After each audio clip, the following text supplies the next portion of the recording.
የተከበራችሁ የፈታ ቤተሰቦች በያላችሁበት ሰላምታችን ይድረሳችሁ። ከፈታ ዴሊ ለተሰኙ የረፋድ መረጃ ወደ እናንተ ልናደርስ ተገኝተናል። እንደተለመደው መረጃውን በቅድሚያ በማስተዋወቅ እንጀምር።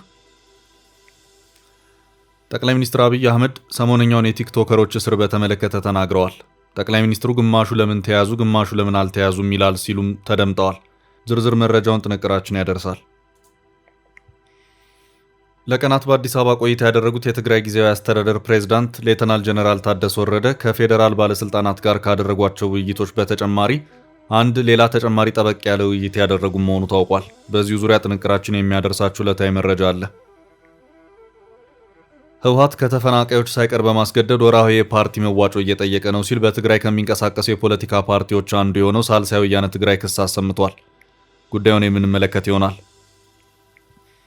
በምዕራብ ኦሮሚያ ከ200 በላይ ታጣቂዎች እጃቸውን መስጠታቸውን የመከላከያ መረጃ አመለከተ። ዘለግ ባለ ኦፕሬሽንና በድርድር ተመለሱ ስለተባሉ ታጣቂዎች አጠር ያለ መረጃ ይዘናል። በአማራ ክልል ደቡብ ወሎ ዞን ደሴ ከተማ በረራዎች ተቋርጠዋል። በጉዳዩ ላይ ኢትዮጵያ አየር መንገድ ማብራሪያ ሰጥቷል። ጥንቅራችን መረጃውን ያደርሳል። የኢትዮጵያ ሰብአዊ መብቶች ኮሚሽን ኢሰመኮ በጋምቤላ ክልል የተፈጠረው የጸጥታ ችግርና የብዙዎች ሕይወት የነጠቀውን ግጭት ተከትሎ የሰብአዊ መብቶች ጥሰቶችን ለመከላከል በቂ የጸጥታ አካላት በአስቸኳይ እንዲሰማሩ ጥያቄ አቅርበዋል። የኮሚሽኑን መግለጫ ይዘናል። የኢትዮጵያ ብሔራዊ ባንክ ለባንኮች ጥብቅ ትዕዛዝን አውርዷል። ትዕዛዙ በቀጥታ የባንኩን ሰራተኞች የሚመለከት ነው። በዚሁ ዙሪያ አጠር ያለ ዕለታዊ መረጃን አካተናል። ከግብር ጋር በተያያዘ የባለ ሀብቶችን የባንክ አካውንት ማገድን በተመለከተ በአዲስ አበባ አዲስ መመሪያ የወረደ መሆኑ ታውቋል። ጥንቅራችን ዳሶታል። እስከ ፍጻሜው አብራችሁን ቆዩ። የምንለቃቸው ዕለታዊ ትኩስ ዜናዎች እንዲደርሷችሁ ላይክ፣ ሼር፣ ሰብስክራይብ ማድረግ እንዳትረሱ። መሃል ፒያሳ ላይ እጅግ ድንቅ አፓርትመንት ለሽያጭ ቀረበ። የአማና ትሬዲንግ እህት ኩባንያ ከሆነው ሜሪት ሪል ስቴት በመሃል ፒያሳ ወዳጅነት ፓርክ አጠገብ በፖስቴሽን ቴክኖሎጂ እያስገነባናቸው የሚገኙ አፓርትመንቶችም ለሽያጭ አቀረብንላችሁ። ባለ 1 መኝታ ከ500 ሺህ ጀምሮ፣ ባለ 2 መኝታ ከ840 ሺህ ጀምሮ፣ ባለ 3 መኝታ ከ1.2 ሚሊዮን ብር በ10% ቅድመ ክፍያና ከረጅም ጊዜ የባንክ ብድር ጋር አቀረብንላችሁ። ለአጭር ጊዜ የሚቆይ እስከ 35% የሚደርስ ዳጎስ ያለ ቅናሽ የተዘጋጀ ሲሆን ባሉበት ሆኖ በዲኤችኤል ይጨርሱ። አሁኑን ይደውሉ። ለበለጠ መረጃ 0971 99171።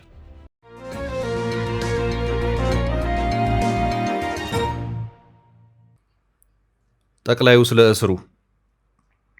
ጠቅላይ ሚኒስትር አብይ አህመድ ሰሞነኛውን የቲክቶከሮች እስር በተመለከተ ተናግረዋል። ጠቅላይ ሚኒስትሩ እስሩን ከማስተማሪያነት ጋር በተያያዘ አንስተው ማብራሪያ ሰጥተውበታል። ጠቅላይ ሚኒስትሩ ይህንን ያሉት ዲጂታል ኢትዮጵያ 2030 በይፋ ሲጀመር በጉዳዩ በሰጡት ማብራሪያ ነው። ጠቅላይ ሚኒስትሩ በዲጂታል ኢትዮጵያ 2025 የተተገበሩ ስራዎችን በማጠናከርና በማበልጸግ የዜጎችን ተጠቃሚነት ማረጋገጥ ይገባል ብለዋል። በመረጃ እጦት ምክንያት የትኛውን ማህበረሰብ ከተጠቃሚነት መራቅ እንደሌለበት የገለጹት አብይ ዜጎች ይህን እንዲያገኙ ማድረግ የእቅዱ ቀዳሚ ዓላማ ስለመሆኑ ተናግረዋል። በዚህም ዜጎች የሚሰጡት ሁለንተናዊ መረጃ የተጠበቀ መሆኑን የሚያምኑበት ትስስር እንዲኖር ለማድረግ እንደሚሰራ አመላክተዋል። በዚሁ ማብራሪያቸው ላይ ሰሞነኛውን የቲክቶከሮች እስርን በተመለከተ ባስተላለፉት መልእክታቸው ከቲክቶክ ጋር ተያይዞ በቁጥጥር ስር የዋሉ ወጣቶች ነበሩ። እነዚያ ወጣቶች ለኢትዮጵያ አስፈላጊ ናቸው። ያንን አውድ ተቀላቅለው ፈጥረው ለመማር ለመስራት ለመሞከራቸው ሊበረታታ የሚገባው ጉዳይ ነው ብለዋል።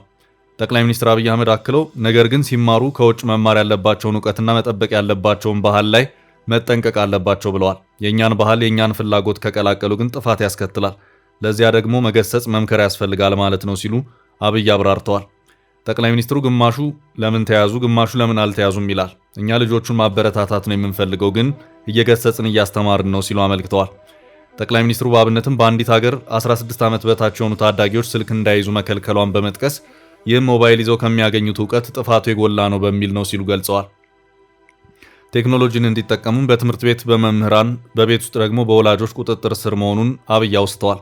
ጠቅላይ ሚኒስትር አብይ አህመድ በኢትዮጵያም የማህበራዊ ሚዲያ አጠቃቀም ላይ ወጣቶች በጥንቃቄ መሆን እንዳለበት ጠቅሰው ቲክቶከሮቹ ለኢትዮጵያ አስፈላጊ እንደሆኑና የሚሰሯቸውን ፈጠራዎች የኢትዮጵያዊነትን ባህልና እሴት በጠበቀ መልኩ መሆን እንደሚገባው አጽንኦት ሰጥተዋል። ይህ በእንዲህ እንዳለ አሁን ከቅርብ ዓመታት ወዲህ ጥቅም ላይ የዋለውና በዓለም አቀፍ ደረጃ በቢሊዮን የሚቆጠሩ ተጠቃሚዎችን ማፍራት የቻለው ቲክቶክ የማህበራዊ መገናኛ ዘዴ በግልጽ የሚታይ ተጽዕኖ እያሳደረ መጥቷል። የማህበራዊ መገናኛ መድረኩ በእርግጥ ኢትዮጵያውያን ወጣቶች የፈጠራ አቅማቸውንና ተሰጥኦአቸውን እንዲያሳዩ ከእኩዮቻቸው ጋር ትስስር እንዲፈጥሩና አዳዲስ የገቢ ማግኛ ስልቶችን እንዲቀይሱ የእድል በር መክፈቱ አይታበልም። ጥቂት የማይባሉ እዚህ ግባ ከማይባል ቦታ ተነስተው በአጭር ጊዜ ውስጥ ዝና አትርፎላቸዋል። ሀብት እስከ ማካበት ያደረሳቸውም ጥቂት አይደሉም። ይሁን እንጂ በዚያው ልክ መድረኩ አሉታዊ ጎኖችና ተጽዕኖች እንዳለው በግልጽ ከማሳየቱ በላይ ሳይቃጠል በቅጠል እንዲሆን የሚያደርጉ በርካታ ችግሮች እያስከተለ መምጣቱ ስጋት አሳድሯል። ኢትዮጵያውያን ቲክቶክ በመጠቀም ከተቀሩ አፍሪካውያን ያን ያህል ስማቸው ጎልቶ ባይነሳም አሁን የተዛቡ መረጃዎችን በማሰራጨት የፖለቲካ ትርፍ ማግኛ እየሆኑ መምጣታቸው ይነገራል።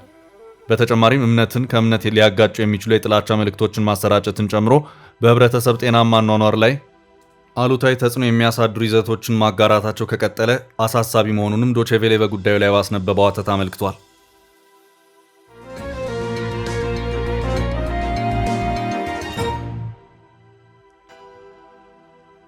በቀጣይ ርዕስ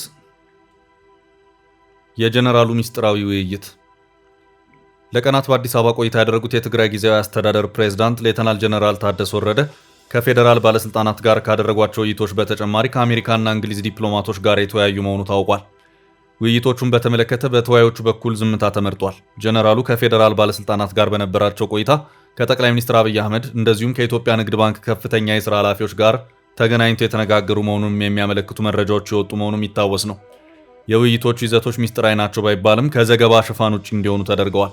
ጀነራል ታደሰ ከአዲስ አበባ ተመልሰው በትግራይ መደበኛ ስራቸውን እየከወኑ ሲሆን ስለ አዲስ አበባ ጉዟቸው የሰጡት ምንም አይነት ማብራሪያ የለም።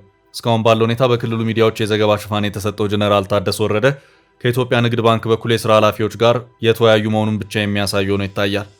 ጀነራል ታደሰ ወረደ ከጠቅላይ ሚኒስትር አብይ አህመድ ጋር እንደዚሁም ከእንግሊዝና አሜሪካ ዲፕሎማቶች ጋር የነበራቸው ቆይታ ግን በዘገባዎች ውስጥ የተካተተበት ሁኔታ አልታየም። ሌተናል ጀነራል ታደሰ ወረደ የቀድሞውን የትግራይ ጊዜያዊ አስተዳደር ፕሬዝዳንት አቶ ጌታቸው ረዳን ተክተው ከወራት በፊት 4 ኪሎ ላይ ጊዜያዊ አስተዳደር ፕሬዝዳንትነትን ሲረከቡ በጠቅላይ ሚኒስትሩና በዲፕሎማቶች ፊት እንደነበር የሚታወስ ነው። የትግራይ ጊዜያዊ አስተዳደሩ አመራሮች በተለያዩ ጊዜያት ወደ አዲስ አበባ ጎራ ሲሉ ከተለያዩ ሀገራት አምባሳደሮችና ዲፕሎማቶች ጋር ተነጋግረው ወደ መቀሌ መመለሳቸው የተለመደ ነው። ውይይቶችንም በተመለከተ የዘገባ ሽፋኖችም ሲሰጣቸው ይታይም ነበር። ሆኖም በአሁኑ የጀነራሉና የዲፕሎማቶቹ ውይይት ላይ ወጣ ምንም አይነት መረጃ የለም።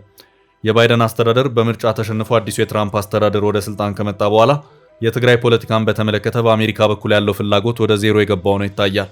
የቀድሞ የባይደን አስተዳደር ድንገት የፈነዳ የትግራይ ጦርነት እንዲቆም ለማድረግ በተፋላሚ አካላት ላይ ብርቱ ጫናን ሲያሳድር የነበረና በመጨረሻም በፕሪቶሪያው ስምምነት እውን መሆን ላይ የራሱን ከፍ ያለ ሚና የነበረው ነው።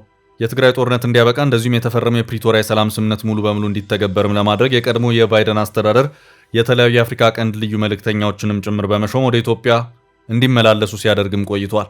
ሆኖም የባይደን አስተዳደር ወደ ነጩ ቤተ መንግስት ከገባ በኋላ ሁሉም ነገር ቀሪ ሆኗል።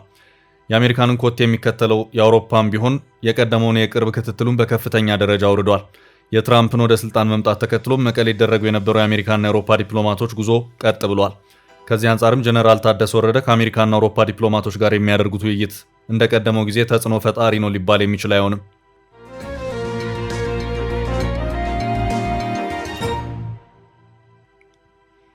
ወደ ቀጣይ መረጃ አለፍን። ህወሓት ከተፈናቃዮች በግዴታ ወርሃዊ መዋጮ ይቀበላል ተባለ። ህወሓት ከተፈናቃዮች ሳይቀር በማስገደድ ወርሃዊ የፓርቲ መዋጮ እየጠየቀ ነው ሲል በትግራይ ከሚንቀሳቀሱ የፖለቲካ ፓርቲዎች አንዱ የሆነው ሳልሳይ ወያነ ትግራይ ገለጸ። ሳልሳይ ወያነ ትግራይ ፓርቲ በትግራይ በጠመንጃ የሚመራ የፖለቲካ ኃይል ስልጣን ላይ ተቀምጧል ሲል ህወሓት ላይ ክስ አሰምቷል። ህወሓት ከተፈናቃዮች ሳይቀር በማስገደድ ወርሃዊ ፓርቲ መዋጮ እየጠየቀ ነው ያለው ፓርቲው በእንዳስላሴ ሽረ የተፈናቃዮች የማቆያ ማዕከል የሆነውን በማስረጃ አቅርቧል። በማቆያ ማዕከሉ የነበሩት የ6 ልጆች አባት ተፈናቃይ በህወሓት የፓርቲ ወርሃዊ ክፍያ እንዲከፍሉ ይጠየቃሉ ብሏል ፓርቲው። አባትየው የፓርቲ አባል አይደለሁም፣ በሆነም በዚህ ወቅት የመክፈል አቅም የለኝም በማለት እንደመለሱ ገልጿል። የፓርቲ አባል አይደለሁም፣ ወርሃዊ መዋጮ አልከፍልም ያሉት አባት በህወሓት አባላት በፕላስቲክ የተሰራ ቤታቸው ፈርሶ ከመጠለያ ማዕከሉ እንዲባረሩ መደረጋቸውን ሳልሳይ ወያነ ገልጿል። ፓርቲው በትግራይ ህዝብ ጫንቃ በጠመንጃ የሚያዝ የፖለቲካ ኃይል ተጭኗል ያለ ሲሆን ፓርቲው ተፈናቃዮች ወደ ቀያቸው ሳይመለሱ የክልል ግዛታዊ አንድነት ሳይረጋገጥ ምርጫ መካሄድ የለበትም ሲል አቋሙን ገልጿል።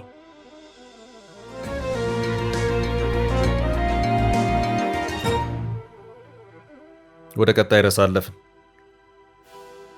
ከ200 በላይ ታጣቂዎች እጅ ሰጡ። መከላከያ በምዕራብ ኦሮሚያ ከ200 በላይ ታጣቂዎች እጃቸውን መስጠታቸውን የመከላከያ መረጃ አመለከተ። ትላንት ዕለት በወጣው መረጃ ቀደም ሲል በምስራቅ ወለጋ ዞን ሲንቀሳቀሱ የነበሩ ከ200 በላይ ታጣቂዎች በድርድር መሳሪያ አስቀምጠው እጃቸውን መስጠታቸውን አናዶሎ የተሰኘ የውጭ ሚዲያም ዘገባ አመልክቷል። በአካባቢው በቀጠለው ግጭት ከዚህ ቀደም ባልታየ ቁጥር ታጣቂዎች እጅ ሰጥተዋል ነው የተባለው። ታጣቂዎቹ የኦሮሞ ነጻነት ኃይሎች ወይም በመንግስት አጠራር የኦነግ ሸኔ አባላት ናቸው። ታጣቂዎች ከአካባቢው ባለስልጣናትና አስተዳደር ጋር ከተደረገ ድርድር በኋላ እጃቸውን መስጠታቸውን አናዶሉ መከላከያን ጠቅሶ ዘግቧል። ታጣቂዎቹ መሳሪያ አስቀምጠው እጅ የሰጡት ዘለግ ካለ የጸጥታ ኦፕሬሽንና የሚያግባባ ንግግር በኋላ መሆኑ ተመልክቷል። ከ2018 የሰላም ስምምነት ወዲህ የኦነግ ታጣቂ ቡድን ለሁለት የተከፈለ ሲሆን የአስመራው ስምምነት አልተተገበረም ያሉ በወለጋና መሰል አካባቢዎች ወደ ትጥቅ ትግል መመለሳቸውን መረጃው አስታውሷል። ትላንት እጃቸውን ስለሰጡ ታጣቂዎች ትክክለኛ ቁጥር ከሶስተኛ ወገን ማረጋገጥ አለመቻሉን የአናዶሉ ዘገባ አስፍሯል። በርከት ያሉ ታጣቂዎች እጃቸውን ስለመስጠታቸው ጉዳይ የተጠየቀው የኦሮሞ ነጻነት ሰራዊት ወይም ኦነግ ሸኔ ሐሳብ ከመስጠት መቆጠቡን ዘገባው አክሏል። መንግስት ባለፉት 2 ዓመታት በኦሮሚያ ከታጠቁ ኃይሎች ጋር ድርድር አድርጎ ታጣቂዎች ከትጥቅ ትግል ስለመመለሳቸው ይገልጻል። ከሁሉም ከፍ ብሎ የታየው ትግል የማቆም ስምምነት እንደ አውሮፓ አቆጣጠር በ2024 ባለፈው ዓመት ላይ ጃል ሰኝ ወይም ሰኝ ነጋሳ ከሚባል መሪና ከቡድኑ ጋር የተደረገው ነው። የኦነግ ማዕከላዊ ዞን ኃይልን ይመራ የነበረው ጃል ሰኝ የቡድኑ ጠቅላይ መሪ ኩማ ድሪባ ጃል መሮ ላይ አምባገነናዊ አመራርና ሙስና ወንጀሎች ክስ በማሰማት ጦሩን ይዞ በድርድር ከትጥቅ ትግል መውጣቱን መግለጹ ይታወሳል። ስምምነቱ ዲሴምበር 1 2024 ላይ የተፈረመ ሲሆን የቡድኑ መሪና የክልሉ ርዕሰ መስተዳድር ሽመልስ አብዲሳ ስምምነቱን ፈርመዋል። ስምምነቱን ተከትሎ ከ800 በላይ ታጣቂዎች መመለሳቸውን፣ ታጣቂዎቹ በክልሉ ዋና ዋና ከተሞች በአዲስ አበባ ጭምር አቀባበል እንደተደረገላቸው ይታወሳል።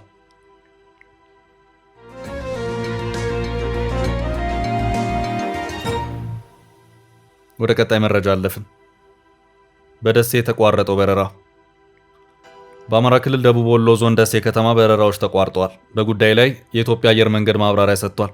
የኢትዮጵያ አየር መንገድ በአሁኑ ሰዓት በደሴና አካባቢዋ ባለው ለበረራ ምቹ ያልሆነ የአየር ጸባይ ምክንያት ትላንት እሁድና ዛሬ ሰኞ ወደ ከተማ የሚያደርገውን በረራ ለማቋረጥ መገደዱን አሳውቋል። በተለይ ደሴ በጣም አስቸጋሪ ኤርፖርት ነው።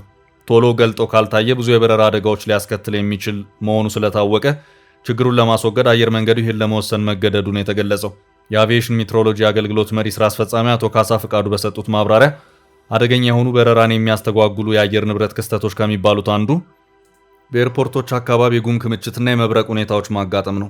የአውሮፕላን መንደርደሪያ ሜዳን ሊያሳይ በማይችል ሁኔታ በጉም ሲሸፈን አውሮፕላኑ እንዳይንቀሳቀስ ማረፍና መነሳት እንዳይችል ሊያደርገው ይችላል ብለዋል። በአንዳንድ በጣም ትልልቅ እንደ ቦሌ ኤርፖርት አይነት የአየር ማረፊያዎች ካልሆነ በስተቀር አውሮፕላኑ ሊያርፍና ሊነሳ በማይችልበት ሁኔታ ይህ ያጋጥማል። ስለዚህ አየር ሁኔታው እስከሚስተካከል በረራዎች ሊስተጓጎሉ ይችላሉ ሲሉ የሥራ ኃላፊው አመልክተዋል። ጭጋግ፣ ደመና፣ ኃይለኛ ዝናብ ሲኖር አካባቢው ለእይታ የሚያስቸግር ሲሆን ለበረራ አደገኛ ነው። በአቪዬሽን ኢንዱስትሪ ውስጥ የተሳፋሪውን የህይወት ንብረት ደህንነት ለማረጋገጥ የበረራ ደህንነትን ማረጋገጥ ወሳኝ ስለሆነ ቀድሞ ጥንቃቄ ተወስዶ በረራ የሚቋረጥበት አጋጣሚ አለ። በአብዛኛው በደቡብ ምዕራብና በሀገሪቱ የስምጥ ሸለቆ አካባቢዎች እስከ ላይ ድረስ ባለው ሁኔታ የሀገራችንን የምስራቅና የሰሜን አካባቢዎችን ይዞ የደመና ሽፋኖች ይታያሉ። ትንበያው እንደሚያሳየው በተለየ መልኩ የጭጋግ ሁኔታዎች ከትላንት ጀምሮ እስከ ዛሬ ለነገም በሚሆን ደረጃ ስላለ ነው አየር መንገዱ በተለይ በደሴ ወደ ሰሜኑ ባሉ በአንዳንድ የሀገሪቱ ክፍሎች ለጊዜው በረራዎችን ያቋረጠው ሲሉ አብራርተዋል። በረራ የተስተጓጎለ የደሴ አየር ጸባይ እስከ መቼ ይቆያል በሚል ከቲክቫ ጥያቄ የቀረበላቸው የአቪዬሽን ሜቴዎሮሎጂ አገልግሎት መሪው በነገው ዕለት ሊያጋጥም እንደሚችል መረጃዎች ያሳያሉ። የደመና ሽፋኑ ወደ ደቡብና ደቡብ ምዕራብ የሀገሪቱ አካባቢዎች ብቻ ተወስነው ስለሚቆዩ ደሴ አካባቢ ቀስ በቀስ እየጸዳ ይሄዳል። ሆኖም ግን የኢንስቲትዩቱን ድረገጽ መከታተል ጠቃሚ ይሆናል ሲሉ መልሰዋል።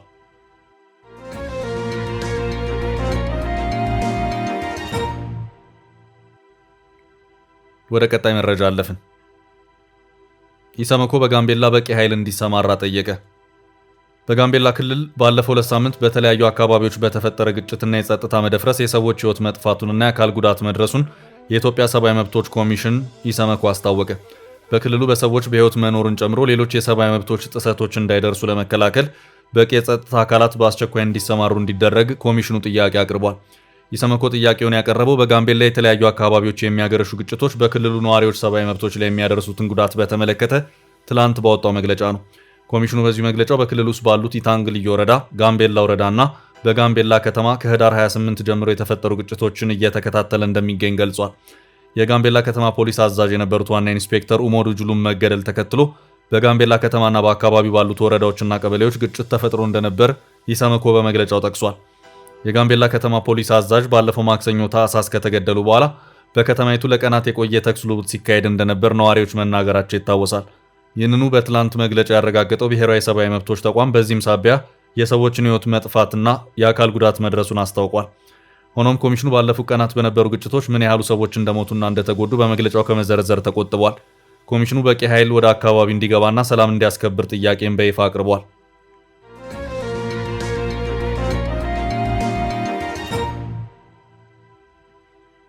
በቀጣይ ርዕስ ለባንኮች የወረደው ጥብቅ ትዕዛዝ።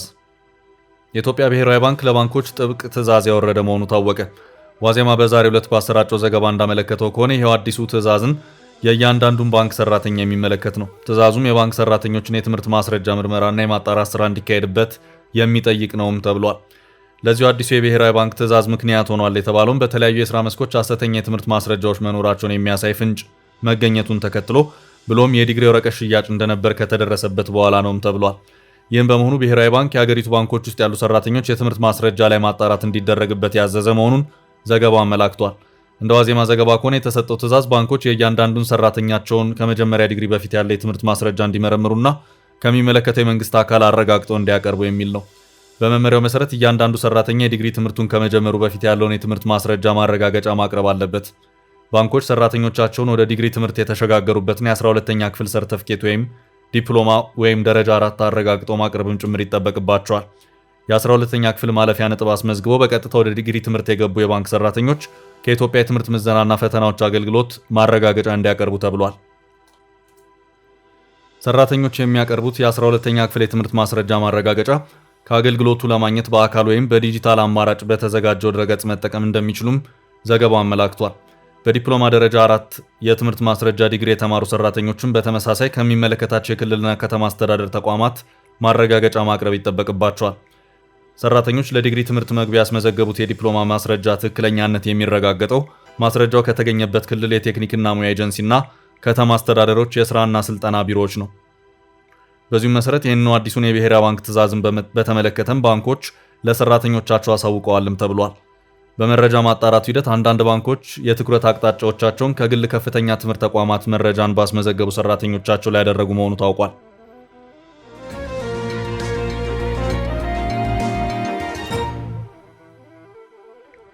በቀጣይ ርዕስ የባንክ አካውንት ማገዱ አዲስ መመሪያ። የአዲስ አበባ ገቢዎች ቢሮ የግብር ከፋዮችን የባንክ አካውንት የመዝጋት ስልጣን እንዲገደብ ያደረገ መሆኑ ታወቀ። የመረጃው ምንጭ የሆነው ካፒታል ጋዜጣ ባሰራጨው ዘገባ እንዳመለከተው ከሆነ በዋናው ቢሮ በኩል ሳይሆን በቅርንጫፍ ቢሮዎች በኩል ሲከወን የነበረው አካውንቶችን የማሳገድ ተግባር በአሁኑ ሰዓት ቀሪ ሆኖ ይህው ስልጣን የዋና የአዲስ አበባ ገቢዎች ቢሮ ኃላፊነት ሆኗል። ቅርንጫፍ ጽህፈት ቤቶች የሚጠበቅባቸው ለአዲስ አበባ ገቢዎች ቢሮ የውሳኔ ሀሳብ መነሻ የሚሆኑ የሂሳብ ግኝት ሪፖርቶችን ለአዲስ አበባ ገቢዎች ቢሮ ማቅረብ ብቻ መሆኑ ታውቋል። ቀደም ሲል የነበረው አሰራር በባለ ሀብቱ ላይ ከባድ የሆነ የአሰራር ችግሮችን ሲፈጥር ቆይቷልም ተብሏል። በዚህም የአዲስ አበባ ገቢዎች ቢሮ የቅርንጫፍ ጽህፈት ቤቶች ያለምንም የበላይ አመራር ፍቃድ የግብር ከፋዮችን የባንክ ሂሳብ ወይም አካውንት እንዳይዘጉ የሚከለክል አዲስ መመሪያ ማውጣቱን ያስታወቀ መሆኑ ታውቋል። ይህ አዲሱ መረጃ ይፋ ሆነው የአዲስ አበባ ገቢዎች ቢሮ ከታማኝ ግብር ከፋዮች ጋር ባደረገው ውይይት ነውም ተብሏል። የቢሮ ኃላፊ አቶ ቢኒያም ምክሩ ከከፍተኛ ግብር ከፋዮች ጋር ባደረጉት የምክክር መድረክ ላይ ከዚህ ቀደም በኦዲተሮች የግል ውሳኔ ወይም በጥቃቅን የሂሳብ ስህተቶች ምክንያት አካውንቶች መታገዳቸው በንግዱ ማህበረሰብ ላይ ከፍተኛ ኢኮኖሚ ጉዳት ሲያደርስ ቆይቷል ማለታቸውም ታውቋል። ይህ እርምጃ በዘፈቀደ የሚወሰዱ እርምጃዎችን ለመቀነስና የንግዱን ማህበረሰብ እንቅስቃሴ ለመጠበቅ የታለመ ነውም ተብሏል። ውድ ቤተሰቦቻችን ለዛሬ ያዝንላችሁን ርዕሰ ጉዳዮች እዚህ ላይ ቋጨን። ላይክ፣ ሼር እና ኮሜንት በማድረግ ለቻናላችን ድጋፋችሁን መግለጽ እንዳትዘነጉ እያልን ከሌሎች መረጃዎች ጋር ደግመን እስክንገናኝ ቸር ያሰማን ስንል ተሰናበትን።